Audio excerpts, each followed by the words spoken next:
Olá, I'm Ana Santos from PT for You Portuguese Lessons Online. Welcome to one more week of 5 minutes of PT per day, makes you smile every day. This is a long quest so far. I've been doing more than 100 videos, always trying to explain some small details in our language, some for the beginners language learners and some more, a little more advanced. Today I bring you an intermediate situation, and I hope you have also in the middle have some fun.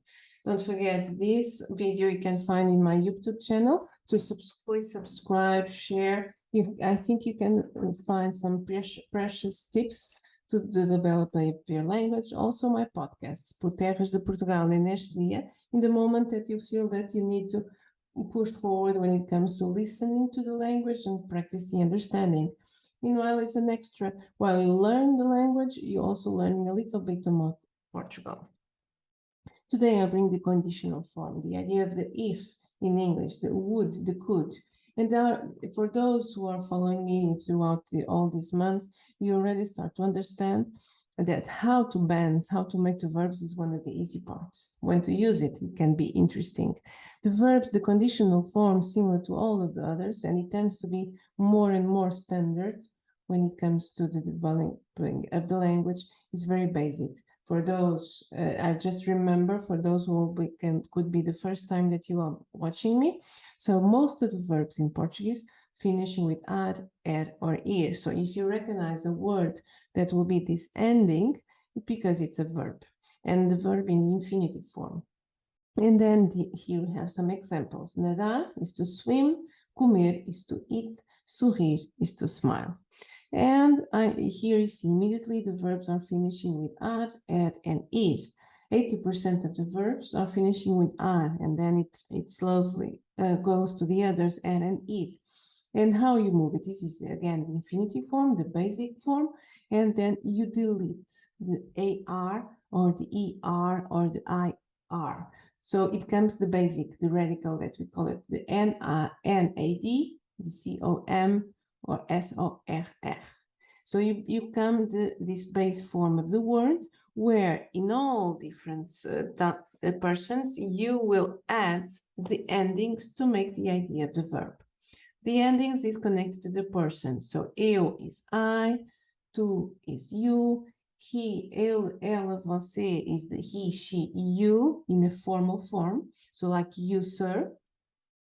Nós is we, eles, elas, vocês. He as a masculine group. Eles is they. Elas is they in a feminine group. And vocês like you all.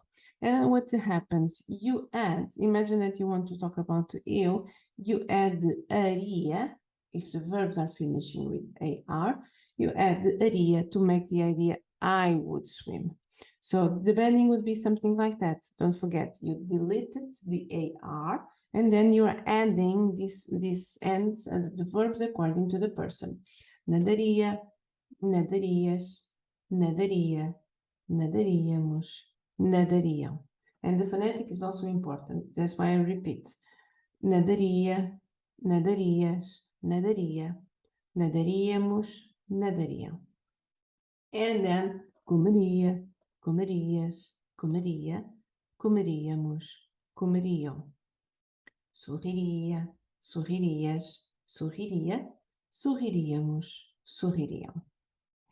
But it's also important to understand when to use it. And when to use it can be the tricky part. So I will speak in Portuguese because now you have the translations. So when to use it? Falar de ações pouco prováveis de acontecerem porque dependem de uma situação que não se realiza. Exemplo, eu iria contigo à festa, mas tenho um jantar de família. And keep noticing on this sentence. Eu iria contigo à festa, mas tenho um jantar de família. We will use all of these sentences a little further on in our explanation.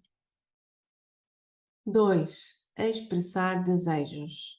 Gostaria imenso de vos ajudar. Gostaria imenso de vos ajudar. 3. Formas de cortesia para formular pedidos. So it's the idea, could you please pass me the salt? Could you is this form that I used a lot, is with the ifs, situations, or to be polite. Poderia trazer-me um copo d'água, por favor.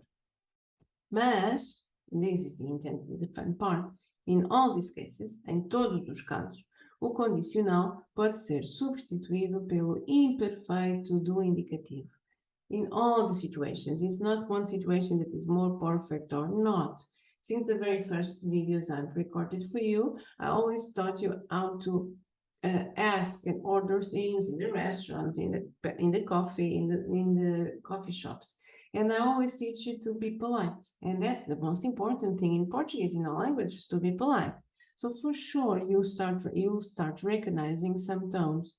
Here, again, the conditional is a little bit more polite in more formal situations, but to replace it by the imperfect is 100% correct in all the situations. It's not about being rude whatsoever. And here I used exactly the same sentences that I used before, and exactly with the same meaning, okay? It's not different at all. Eu iria contigo à festa, mas tenho um jantar de família. Eu ia contigo à festa, mas tenho um jantar de família. Gostaria imenso de vos poder ajudar. Gostava imenso de vos poder ajudar. Gostava imenso de vos poder ajudar.